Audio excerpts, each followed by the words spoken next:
Kol Hashana Alachot B'chol Yom Uvdach Lo Shuhu Ben Olam Haba. Welcome back to the Yeshivat Shalom Beith, B'ezrat Hashem, here in Hollywood, Florida. We're learning B'ezrat Hashem. The two mitzvot today are sponsored. Le'ilui Nishmat Rivka Bat Mas'uda, sponsored by Asaf Bahar. Anybody would like to sponsor the mitzvot, please reach out. You know how to. So the first mitzvah will be discussing mitzvah number 95, building a sanctuary. V'asuli Hamikdash. And mitzvah number 96, we're not allowed to remove the poles. Habadim lo yasuru mimenu, it says in the Torah. So those two mitzvot, and B'ezrat Hashem, let's go into it. Are you ready? B'chavod. Sit here. Mitzvah libnot beit l'shem Hashem. We are obligated to build a bayit, a house, whatever the sanctuary place is, in honor of Hashem. Klomar sheniyeh makrivim sham korbanotenu alav. We are obligated to bring korbanot, and in this sanctuary we will be bringing the korbanot. V'sham tiyeh ha'aliyah l'regel l'kibbutz kol Israel b'chol shana. And to this place will be the aliyat l'regel, going into the three mitzvot as we discussed last week. There's a mitzvah of going up the three regalim. So this is what we're talking about, that specific place every year. Shneimar, it says over there in Shmot 25th chapter, pasuk chet. V'asu Hamikdash, you shall build for me a sanctuary. וזאת המצווה כוללת עמה הקלים הצריכים בבית אל העבודה.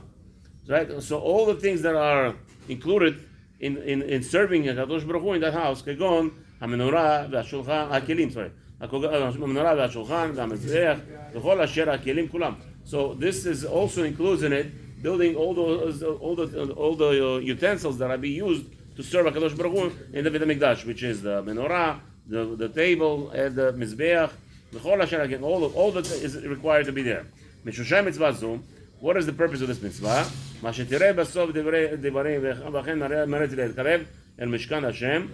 you will see throughout, gentlemen, there's about 4 pages here. Just the chinuch discusses, not talking about minchas chinuch, the explanation on the chinuch. There's 4 pages over here. We're not going to cover all of it, but we're going to just try to take a little bit klalim over here. Well, he discusses in reference to fulfilling this mitzvah b'ezrat Hashem. Now, so okay. So now, who's גם בכהנים הנקשים אל Hashem? So he says over here, who is serving there? Okay. So we know that Kohanim serve there.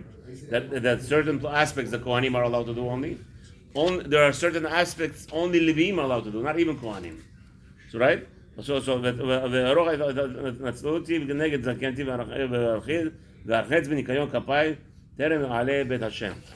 again, the rabbi says over here, the discussion is great. What are we discussing here? Building a Beit Hamikdash, Beit Hashem, talking about HaKadosh Baruch Hu's presence always is there. Right? If you take a look at the laws of the Beit Hamikdash, it looks like there was no talking Bechlal in the Beit Hamikdash. Right? No talking. You're coming in there, nobody's asking you, what are you here for? The Kohen is not asking you. Sounds like they had, before you go into the Beit HaMikdash, there was a person standing inside by that gate and asking you, what are you here for? And they would probably give you, look like a tablet. A tablet will look like that this person is bringing a sham. This person is bringing nedava.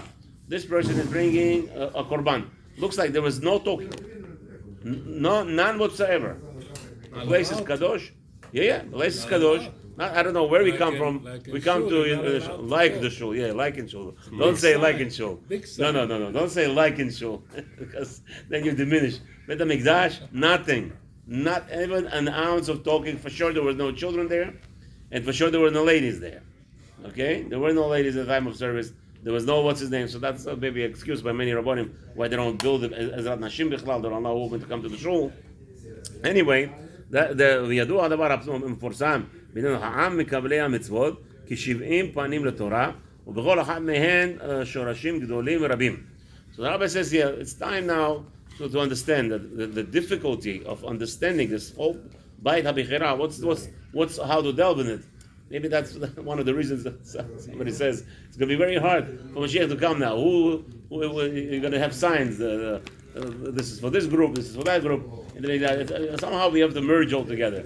Am Yisrael has to merge all together for Beit HaMikdash to be built today. Because otherwise, how, what, and how? The Gemara says in the Masechet Megillah, As I told you many times, there's a lot of Gemarot that say you're not allowed to live in Eretz Yisrael.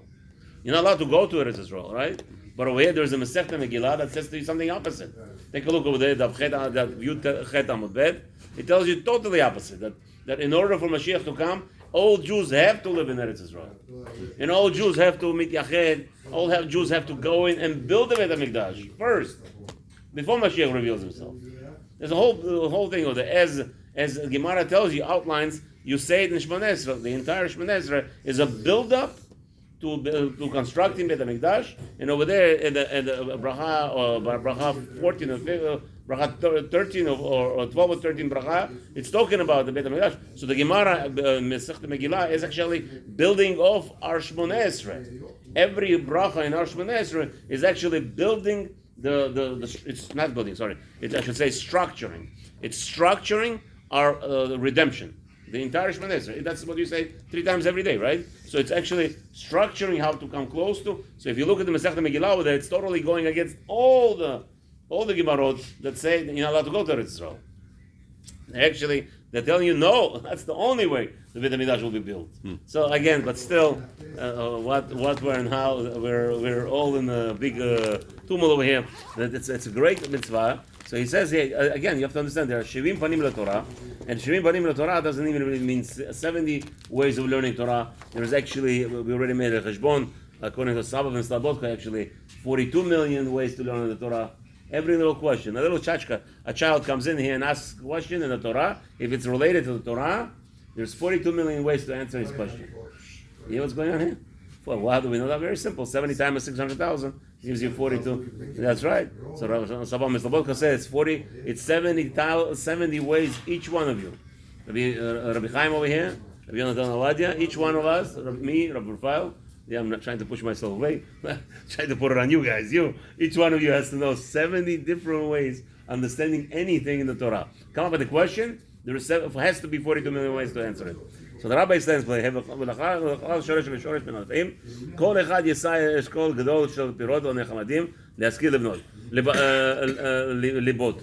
So again, so which one do you follow? Which one do you learn? So what the rabbi says over here, very important to note, that even though the Torah is vast and it's very nice, the proper Torah to learn is, or the proper the Chacham to learn by, as it says within the Gemara tells us, who is the right person to learn by? If you view your rabbi as an angel. If you view your rabbi as an angel, learn Torah from him. Right? Otherwise, don't. Because Torah is not about information. And many people today made a big mistake, unfortunately, and this is the movement of Haskalah, and it's still carrying on from Europe here. When Ashkenazim don't understand that, and many Sephardim, I'm sure, the Sephardim don't understand why Hashem is mixing us in here. Why did Hashem bring the Sephardim into Ashkenazim, in Eretz Israel, which is controlled by Ashkenazim, America mostly controlled by Ashkenazim? Why is Hashem doing that? It's not the other way around, that they should be teaching Sephardim what to do. That is destruction. The Sephardim are actually implementing into the Jew. What is the difference between Ashkenazi and Sephardi? Sephardi is all about knowledge. Ashkenazi is all about knowledge. Sephardi is all about feeling. Sephardi is all about action. Take a look. That's the difference between Ashkenazi and Sephardi. Sephardi has the he has the knowledge, and Ashkenazi knows knowledge. Sephardi is feeling. So HaKadosh Baruch Hu mixed us all together. Why? To implement action. Knowledge of Torah is nothing unless you have action. But if you take a look by Ashkenazim, for the last 20 years, if you take a look at all their advertising, let's say promotions, this rabbi had such a big feelings. They promote the Rabbanim, that by us is like, what are you talking about? Every Spanish boy, Jungler, every chachka who doesn't know anything Torah has all those characters that they're praising their big dolim of Ashkenazim. Because unfortunately, by Ashkenazim, it's all about knowledge. The Torah is not about knowledge. We are here specifically to influence the Ashkenazim how to gradually accept the Torah and live every nuance of it. And only that way we could have B'ezrat Hashem Mashiach coming. We are not about nation of information. And this is a big mistake. Here in America, in Eretz HaKodesh, unfortunately, it's only information. And you have to know, and if not, no, it's not about knowing. Torah is not about knowledge. Torah has zero to do with understanding anything in the Torah. Torah is all about living it. Constantly finding a way, living it. That's why the Gemara says, if you don't see your rabbi as an angel, what does an angel stand for? Angel is doing what Ratzon Hashem at all times. in every nuance and every single aspect. Don't learn Torah from him. What does that mean? I could go to a Rosh Yeshiva who could give you all the Gemarot. You say this, I'm going to fight you off on every information, on all the vast knowledge there is. Torah is not about knowledge. This is what we're talking about. Torah has zero to do with knowledge. The Chinese people, when the Am Israel came to the Mir Yeshiva came to what's his name? Came to China, Shanghai. Yeah. What did the Chinese people call them? The people of the book.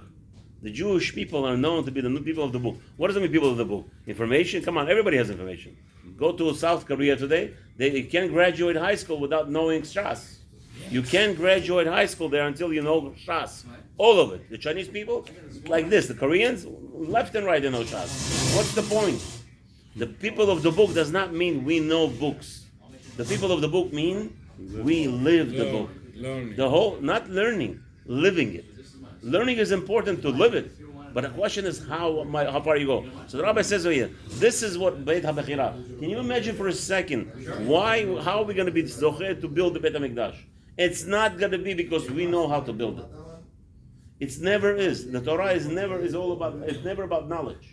It's not about knowledge. It's about how you act, how we are receptive, how we are together behaving to each other. That's the only way to build the Beit HaMikdash. That's no other way around.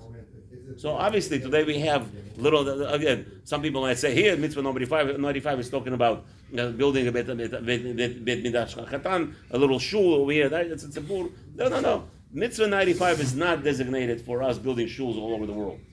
Maybe we'll build shuls. It's a mitzvah to gather together and to gather the Jews together. And obviously, the best place is the Beit Midrash, where we learn Torah, not just prayers. Beit Midrash is not, we're learning Torah. Some people are upset with me. Rabbi, come on, give shiurim after Arvit. After Arvit is at 5 o'clock. Do me a favor. First of all, if there was a koilel here, there would be a big fight. If there's a koilel here full time, you would have to probably bury me before you're going to break a koilel to bring your arbit or mincha in the middle. Right? Other shuls, I ran away. Other shuls, if you have other midrash, they have a koilel. Koilel is set till 6:30. They came to me once. Okay, Rabbi, today koilel arbit is at 6 o'clock. Mincha arbit 6 o'clock. The koilel stops till 6 o'clock. I said, you crazy? Are you crazy? Who does such things? Koilel to stop? Torah, chas v'shalom. Torah we learn. There is the Torah. The shul is not for convenience. Right? Shul is not for your convenience. We learn Torah when it's convenient. Well, there's a seder. You make a seder and you can stick to it.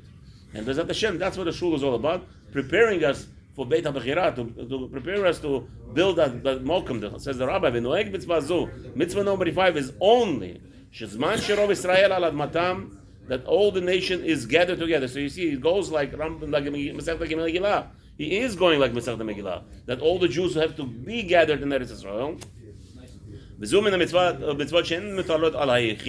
And this mitzvah cannot be a one Jew saying, you know what, I'm worth $10 billion, let me build the Beit HaMikdash. It's not worth it. It doesn't work like that.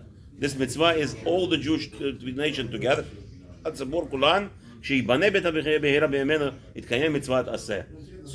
mashma, mitzvah number 5, here the chinuch is actually telling us. Looks like he follows the Megillah. That we have an obligation to go to Eretz HaKodesh and start building Beit HaBechira. And Bezat Hashem, maybe he's saying that's the only way to fulfill this mitzvah. Mitzvah number 95. But again, the ikar is right now that we are chutz la'aretz, that we are not able to go to Eretz Israel for whatever reason is, or our rabbis don't allow us to go to Eretz Israel. Yeah, you can't just, I'm going to Eretz Israel. Go to your Rav. Your Rav knows is it for you or not. You can't just do whatever you want in the world. The person who learns Torah, that's right. If you don't have a rabbi, you're 40, 50 years old. Where is my rabbi? I have a rabbi. He's in Israel. I have a guy here in Hollywood. Rabbi, my rabbi is in Israel. I said, who's your rabbi? He gives me a name. I said, when's the first time you spoke to him and the last time? Never spoke to them. What he does, he sends the email to the rabbi's secretary, and the secretaries, they reply to him, this is what the rabbi answered. And that's your rabbi. This is your rabbi. This is what you call a rabbi. Oh no, I actually call a rabbi in Israel.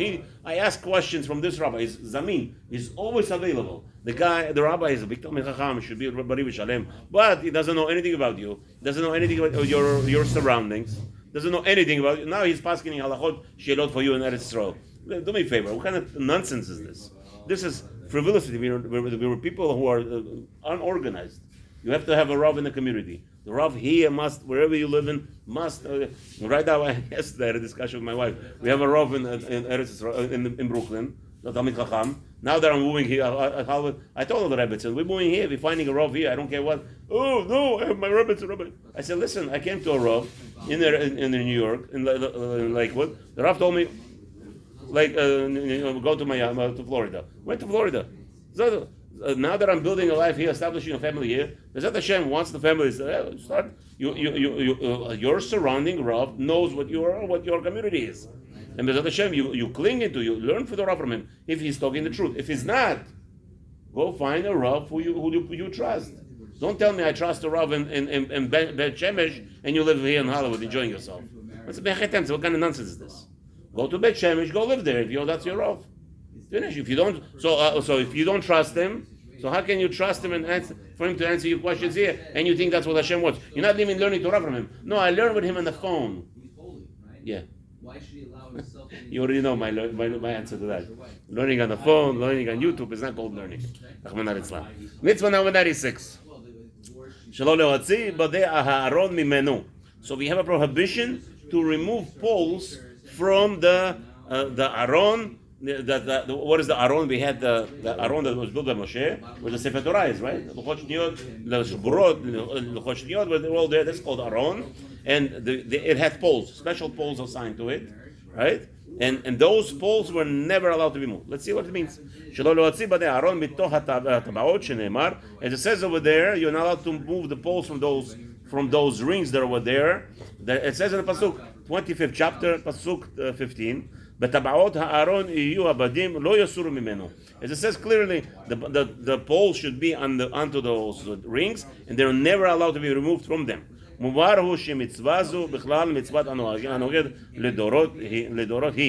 obviously, this is talking about a mitzvah where, unfortunately, we're not there. This is for that generation where there was Beit Hamikdash, and there was Aaron, and there was poles attached to it. That would be prohibition. לדורות שלא ייפסק מישראל מעשה אותה מצווה לעולם בשום זמן. Now again, it's obviously in the time of the Beit Hamikdash, but this mitzvah doesn't stop. So for instance, right, if you let's say start digging in Eretz Yisrael, then somehow they found the hidden place where they hid, right, where they were hiding things. There was a ganuz. So if you find, let's say that Aron, where it's still attached today, it will be still a prohibition today. It's not this prohibition doesn't go away just because there's no Beit Hamikdash, right? It will still be a prohibition today. If you found it, Ela. The Rabbi says, Ken hu ha'inyan. כל מצווה שלא נצטווינו עליה לעשותה רק בזמן ידוע, ולא יותר, כגון מה שכתוב, היו נכונים לשלושת ימים, כמו כן אזהרת לסיני, גם הצאן הבקר עד יראו אל מעול ההר ההוא, וכל כך יצא בזה. So again, we have to understand that certain mitzvot that we have in the Torah, there are specifically in a specific time. So the Rabbi explains over there, like we had that in a Har Sinai, that no animal was allowed to go on Har Sinai, right? Obviously, right now, if you go with your animal, it's not a prohibition, right? So he says, that Am Yisrael was ready to accept the Torah. Also, it says, you should be preparing for 3 days. What does that mean? That meant stay away from your wives. For 3 days before Matan Torah, they were not attached to their wives. So obviously today it's not. So the Torah has sometimes mitzvot that are certain for certain times, certain period of time. Is this one of them? Let's see. So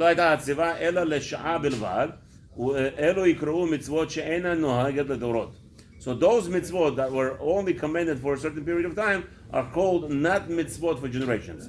אבל כל מצווה שלא נצטווינו עליה לזמן ידוע, אף על פי שיש לה הפסק בזמן מן הזמנים מצד גלותנו או בסיבה דבר אחר.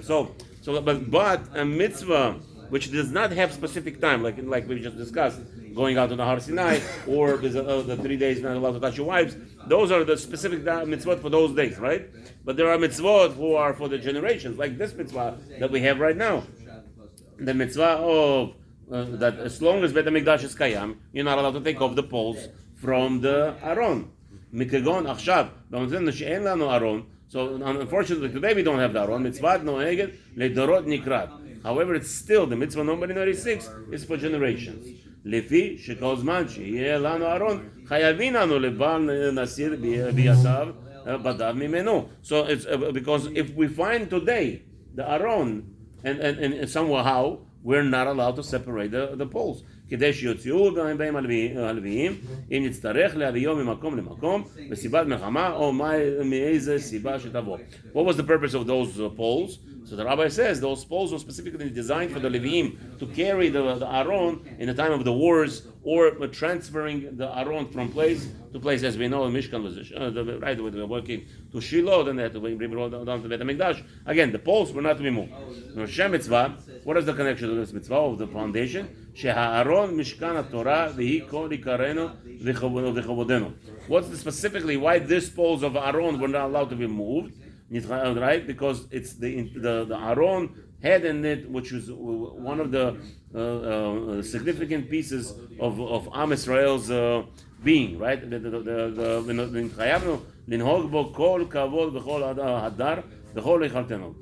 what was there? We know that Luchot, the first luchot, the second luchot, the first broken luchot, the pieces, the second luchot that Moshe Rabbeinu brought down from Hashem, and that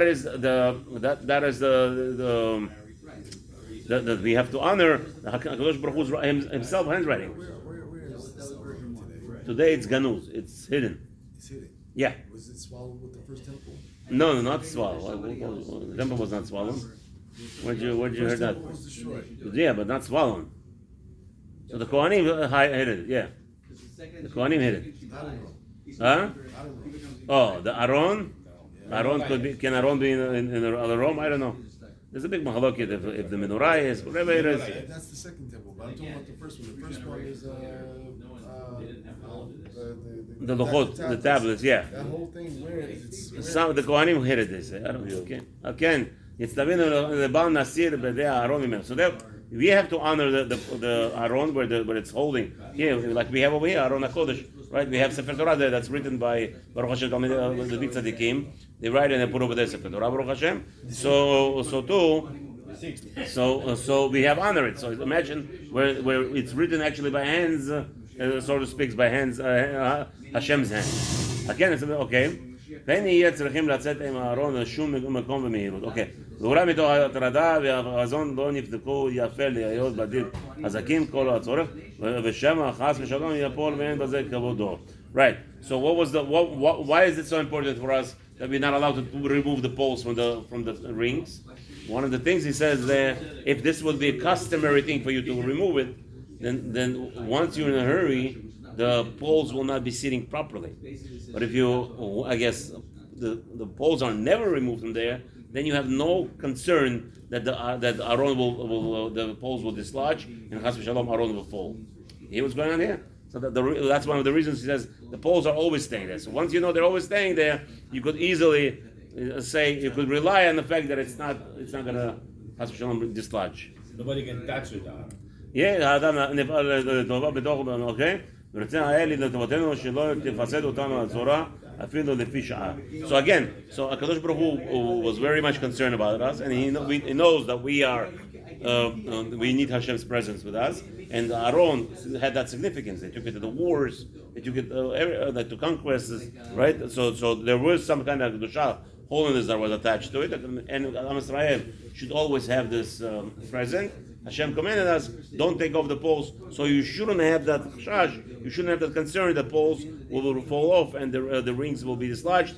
And Chas v'Shalom, to prevent that, Hashem tells us, don't ever remove the poles, and this way we'll be guaranteed to Bezrat Hashem. Hopefully, Bezrat Hashem, we'll build a Beit HaBechira, and Bezrat Hashem will have this mitzvot. And there's more mitzvot, we're talking about mitzvot that Elohim in Beit HaMikdash, more Bezrat Hashem, and we will be touching each one by Bezrat Hashem. So let's say thank you to the people who are helping us to be here all the time, to take care of our small things that we, Baruch Hashem, Zochen, not to be busy with, and come to learn. Have a wonderful day.